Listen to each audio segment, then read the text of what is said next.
Fiat Tipo 2017 Petrol 1,368 cubic centimeters.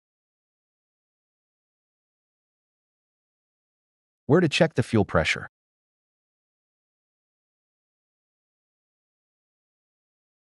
The fuel rail pressure connector is located at the rear of the engine.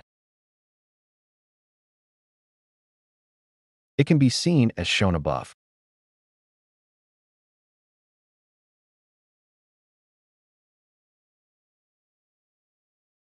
Thanks for watching. Please like, share, and subscribe.